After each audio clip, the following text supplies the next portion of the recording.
Guys, welcome to ஹுரே world. இப்போ இருக்கக்கூடிய இந்த எரால ஒரு விஷயத்த கத்துக்கிறது அப்படிங்கிறது வந்து ரொம்பவே ஈஸி ஆயிடுச்சு. அதாவது நம்பர் ஆஃப் சோர்சஸ் வந்து அவைலபிளா இருக்கு.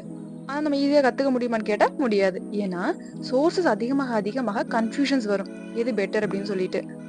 எவ்வளோ பேர் நோட்டீஸ் பண்ணீங்கன்னு தெரியல. பட் 12th முடிச்சதுலேருந்து நிறைய கால்ஸ் வரும். நீங்கள் வந்து இந்த கோர்ஸ் பண்ணுங்க, நாங்கள் வந்து இவ்வளோ ப்ரொவைட் பண்ணுறோம், இவ்வளோ உங்களுக்கு வந்து உங்களுக்காக இவ்வளோ ஆஃபரில் தரோம் அப்படின்னு சொல்லிட்டு நிறைய கோர்சஸ், நிறைய இன்ஸ்டிடியூஷன்ஸ்லேருந்து கால்ஸ் அண்ட் மெசேஜஸ் வந்து வந்துட்டு இருக்கும். அது மட்டும் இல்லாமல் யூடியூப்லேயும் சரி, இன்ஸ்டாகிராம்லேயும் சரி, நமக்கு ஃபீட் ஆகும்போது இந்த வெபினார் அட்டன் பண்ணுங்க, இந்த வெபினார் ஃப்ரீன்னு சொல்லிடுவாங்க. ஆனால் அந்த வெபினாரோட ரிசல்ட் என்னவா இருக்குன்னா, நம்ம ஏதோ ஒரு கோர்ஸை பெய்ட் பண்ணி வாங்குற மாதிரி இருக்கும். யூடியூப் மாதிரியான பிளாட்ஃபார்மில் கோர்சஸ் நிறையவே ஃப்ரீயாக ப்ரொவைட் பண்ணுறாங்க. பட் அங்கே ஒரு சின்ன ட்ராபேக் என்னன்னா, சர்டிஃபிகேட் கிடையாது. ஸோ இப்போ எனக்கு ஒரு விஷயம் தெரிஞ்சிருக்கு அப்படிங்கிறது வந்து எனக்கு மட்டும் தான் தெரியும். அது நான் வந்து ப்ராஜெக்ட்ஸ் மூலமாக ஷோ கேஸ் பண்ணலாம். பட் எனக்கு இது தெரியுங்கிறதுக்கான சர்டிஃபிகேட் ப்ரூஃப் வந்து கிடையாது. அந்த ரீசன்காண்டி தான் நிறைய பேர் வந்து நம்ம பெய்டு கோர்சஸ் போகிறாங்க. ஆனால் ஃப்ரீ ஆஃப் காஸ்ட்லேயே சொல்லிக் கொடுக்கக்கூடிய நிறைய பிளாட்ஃபார்ம்ஸ் இருக்குது. ஸோ அதில் ஒரு வகையான பிளாட்ஃபார்ம் தான் கோர்சரா. கோர்சரால எந்த கோர்ஸாக இருந்தாலும் சரி ஃப்ரீயாக எப்படி கற்றுக்கலாம். அங்கே வந்து ஃபினான்ஷியல் எய்ட் போடுற மாதிரி இருக்கும். எப்படி ஃபினான்ஷியல் எய்ட் அவைல் பண்ணுறதுன்னு சொல்லிட்டு ஸ்டெப் பை ஸ்டெப் இந்த வீடியோவில் பார்க்கலாம் வாங்க. நீங்கள் இப்போ தான் 12th முடிச்சிருக்கீங்கனாலும் சரி, இல்லை காலேஜ் படிக்கிறதுனாலும் சரி, இந்த வீடியோ ரொம்பவே இன்ஃபர்மேட்டிவாக இருக்கும். ஸோ ஸ்கிப் பண்ணாமல் வீடியோ ஃபுல்லாக பாருங்கள். ஃபர்ஸ்ட் ஆஃப் ஆல் ப்ளே ஸ்டோரில் போய் கோர்சரா அப்படின்ற ஆப்பை டவுன்லோட் பண்ணிக்கோங்க. டவுன்லோட் பண்ணதுக்கப்புறம் இமெயில் அப்புறம் வந்து பாஸ்வேர்டு போட்டு லாகின் பண்ணி வச்சுக்கோங்க. லாகின் பண்ணதுக்கப்புறம் எக்ஸ்ப்ளோர் கோர்சஸ் கொடுத்தீங்கன்னா என்னென்ன கோர்சஸ் இருக்குதுன்னு சொல்லிட்டு நமக்கு சஜஸ்ட் பண்ணும். நீங்கள் என்ன கற்றுக்கிறதுன்னு ஷூராக இல்லைனாலும் நிறையா டிபார்ட்மெண்ட் வைஸ் வந்து பிரிச்சிருப்பாங்க. ஆர்ட்ஸ் அண்ட் சயின்ஸுக்கு, அப்புறம் இன்ஜினியரிங்னு சொல்லிட்டு கோர்சஸ் நிறையா வந்து செக்ரிகேட் பண்ணி வச்சுருப்பாங்க. ஸோ அதில் கூட நீங்கள் வந்து செலக்ட் பண்ணிக்கலாம்.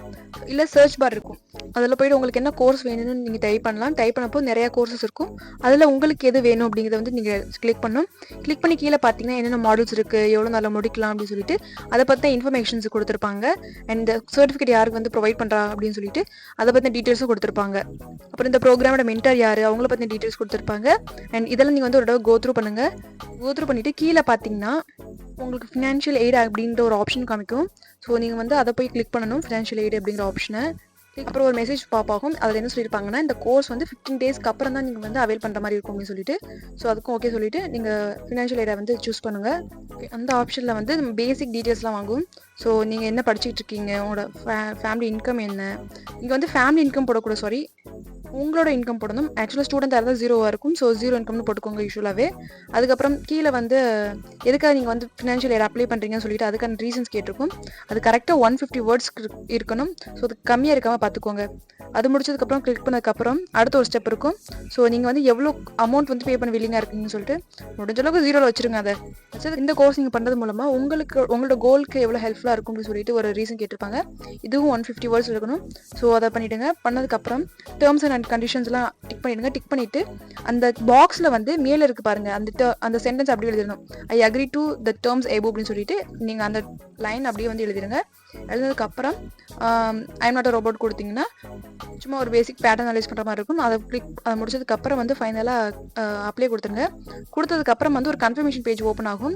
அதில் வந்து நீங்கள் கொடுத்துருக்க டீட்டெயில்ஸில் வந்து ஒன்ஸ் செகண்ட் கிராஸ் செக் பண்ணிக்கலாம், ரைட்டாக தான் இருக்குது அப்படின்னு சொல்லிட்டு. சப்போஸ் ஏதாவது தப்பாக கொடுத்தீங்கன்னா அந்த இடத்துல நீங்கள் வந்து எடிட் பண்ணிக்கலாம். ஸோ அவ்வளோதான் ப்ரொசீஜர். இது முடிச்சதுக்கப்புறம் வந்து சப்மிட் கொடுத்தீங்கன்னா அவ்வளோதான். 15 டேஸ்க்கு அப்புறம் வந்து உங்களுக்கு ஒரு மெயில் வரும். ஸோ அதை வச்சு நீங்கள் வந்து கோர்ஸ் ஆக்சஸ் பண்ணலாம். அவ்வளோதான். நான் கம்ப்ளீட்டாக பெய்ட் கோர்ஸ் எல்லாமே தப்புன்னு சொல்ல வரல. பட் ஒரு கோர்ஸ் ஃப்ரீயாக கிடைக்கும் போது நம்ம வந்து ஈஸியாக அதை ஆக்சஸ் பண்ணிக்கலாம்ல. ஸோ அதுதான் சொல்ல வரேன். ஸோ தேங்க்யூ ஃபார் வாட்சிங் திஸ் வீடியோ. இது மாதிரியான இன்ஃபர்மேட்டிவான கண்டென்ட்க்கு நம்ம சேனலை மறக்காமல் சப்ஸ்கிரைப் பண்ணிக்கோங்க. பாய்.